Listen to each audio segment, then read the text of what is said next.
Je m'ouvre à la magie qu'offre la vie. Bienvenue dans la série des arcanes mineurs pour plonger dans les profondeurs de chaque carte grâce à l'astrologie. Voici l'épisode consacré au 10 de coupe. En numérologie, le 10 parle d'une stabilité du monde et d'un accomplissement personnel. On a complété le cycle des coupes et on est prêt à s'enflammer par le feu pour poursuivre avec la suite des bâtons. On va ainsi prendre action dans le monde. La signification générale du 10 de coupe, ça va être de vivre dans l'ici et maintenant, d'être dans un état d'admiration du monde et de créer sa famille de cœur. Avec le 10 de coupe, on est vraiment dans une compréhension parce qu'on a ouvert notre cœur à la magie, aux gens, au monde invisible et à l'inconnu, au mystère. On est dans la réceptivité sacrée et connectée. On a conscience de ce qu'on accueille. On va savoir capter ce qu'on décide de recevoir et trouver ce juste milieu entre recevoir et se protéger.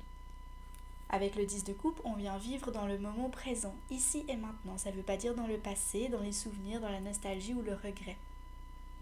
On va recevoir la beauté de l'instant présent. Parce que le présent, c'est un cadeau. Et donc, on vient accepter le cadeau de l'instant qu'offre la vie. Avec le 10 de coupe, on vient aussi admirer. Admirer l'instant, la joie, les humains, les êtres vivants, la nature. On vient voir la beauté du ciel et de la terre, la beauté de la magie et des petits miracles du monde. Avec le 10 de couple, on a la capacité à ouvrir notre cœur, à voir les gens, la vie, avec un cœur et une clairvoyance connectés au divin. Avec le 10 de coupe, on peut aussi avoir des révélations, voir la vie sous un nouvel angle. On va se connecter à cette magie intérieure et extérieure. On va aussi comprendre le potentiel de l'eau avec le 10 de coupe qui peut à la fois nous purifier mais aussi nous connecter. On va nous permettre aussi de ressentir nos propres émotions et celles des autres. Et aussi de capter les informations des lieux et les messages des âmes visibles et invisibles. Avec le 10 de coupe, on vient aussi créer sa propre famille en se rapprochant des gens qui sont proches du cœur pour créer des cercles d'amis ou de proches qui sont une famille pour nous. Ça nous permet de créer ce cocon sécuritaire pour que la famille de sang ou de cœur, peu importe, devienne ce qu'il est important pour nous, pour qu'elle soit alignée avec notre cœur, notre essence et notre âme. En astrologie, on vient travailler avec le Cancer pour nous parler de sécurité, pour qu'on se sente en sécurité et pour pouvoir aussi s'ouvrir à sa famille de cœur. On vient aussi travailler avec l'énergie du Scorpion pour accueillir les ressentis, les émotions extérieures tout en sachant se protéger. Faire vraiment la balance entre accepter et se protéger. Et avec l'énergie des Poissons, on vient aussi utiliser ses capacités de connexion aux énergies invisibles, notamment par la mémoire des lieux, par le ressenti des âmes vivantes ou décédées, et de capter les messages de tous ces éléments mystérieux, ressentis, invisibles. Si on regarde les différentes représentations du 10 de coupe, on peut commencer avec le tarot de Marseille qui nous montre 9 coupes qui sont bien droites et alignées, qui vont comme donner leur énergie, donner leur amour à la 10e coupe qui est allongée au sommet. Ça nous parle de cet accomplissement de soi par l'amour universel et spirituel. Avec le tarot Morgan Greer, on voit deux personnages qui lèvent leur verre ensemble pour célébrer l'amour.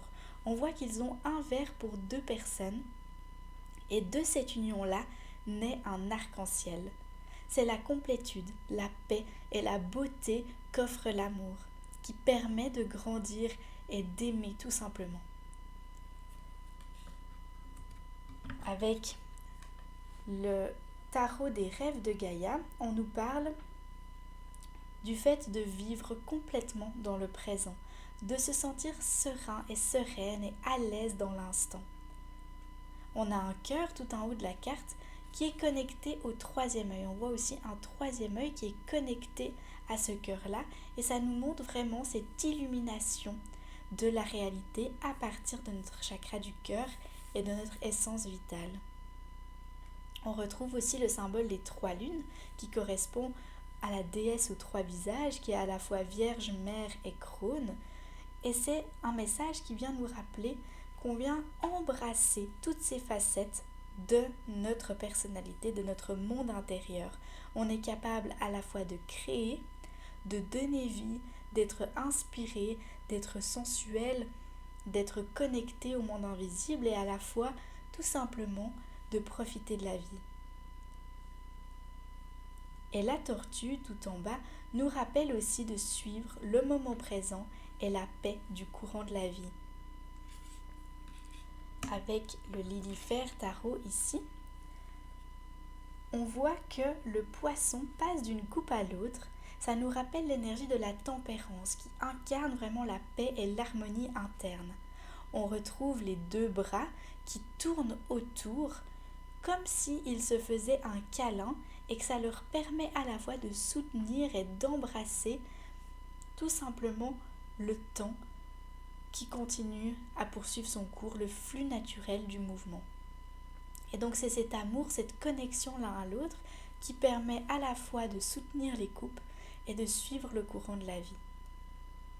On voit aussi les éléments astrologiques qu'ils nous ont proposés ici, c'est les poissons et puis la planète Mars ici. On peut retrouver aussi dans le Fortuna Tarot avec Mars et les poissons ici en haut. Alors avec Mars en poisson, on voit que Mars représente l'action, le mouvement, la colère, le combat et la rapidité. Et avec le poisson, on est plutôt dans la contemplation, la lenteur, la douceur, plus qui tend vers une passivité, un romantisme. Et la combinaison des deux, ça nous mène vraiment à cette harmonie, cette paix intérieure face aux opposés. De prendre la force de chacun de nos aspects et de les apprivoiser en nous-mêmes.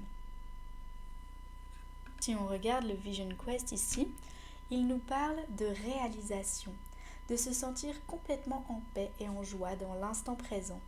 On ressent la source infinie qui nourrit notre cœur et l'arc-en-ciel qu'on peut voir en haut de la carte rappelle cette magie intérieure qu'on peut trouver en se sentant en paix. Avec le Shadowscape Tarot, ici, on retrouve 2 personnages qui s'enlacent. Ça rappelle vraiment cette union des opposés, cette capacité d'être à la fois unis et à la fois de suivre le courant de la vie, tout simplement. Avec le tarot divinatoire du Corbeau ici, ça nous parle du fait de vivre ensemble, dans le collectif, et que chacun trouve sa place d'exister pleinement.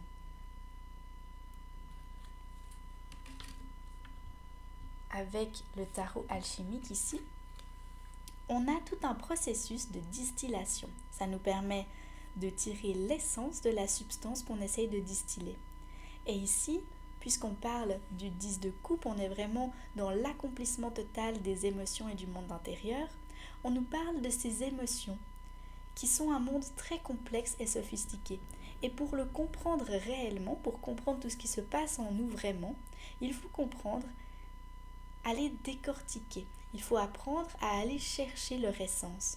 Comme on irait distiller une substance, on ira distiller nos propres émotions pour retrouver vraiment la source, le noyau, l'essence de cette émotion. Dans le Rider-Waite-Smith, ici, on retrouve un couple qui admire et qui profite le moment présent. Et on voit aussi 2 enfants qui dansent et jouent autour de ces 2 personnages adultes. On voit la maison au loin et tout autour la nature, qui montre qu'ils sont entourés de nature, d'abondance, de verdure tout autour d'eux. Si on regarde le tarot de la nouvelle vision, qu'est-ce qui se passe derrière eux? On voit qu'il y a une autre maison et qu'il y a même le chien autour d'eux. Et cette autre maison, on peut se demander, est-ce que c'est leur maison à eux et la maison qu'on voit là-bas, c'est plutôt leurs voisins? Donc ça montre qu'ils ne sont pas seuls, il y a des gens autour d'eux, même s'ils ont quand même leur espace. Donc on voit que leur jardin techniquement est gigantesque puisqu'ils ont leur jardin jusque là-bas. Et puis eux, ils ont leur maison tout près d'eux. Ou alors ce sont des amis. Ou alors eux sont chez des amis. Ce n'est pas leur maison. Mais quoi qu'il arrive, ça montre qu'ils sont à la fois dans leur cocon, dans leur bulle, et à la fois entourés, quand même, pas trop loin de d'autres personnes chères à leur cœur. Donc ils ne vivent pas au milieu de nulle part, ils sont quand même entourés de personnes très proches. Mais ça leur permet quand même d'avoir leur intimité. Et dans le After Tarot ici, on voit qu'ils sont restés dehors jusqu'à la nuit tombée et qu'il y a une personne âgée ici qui les a rejoints et aussi un chat. Ils ont fait un feu pour pouvoir profiter du ciel étoilé sans avoir froid.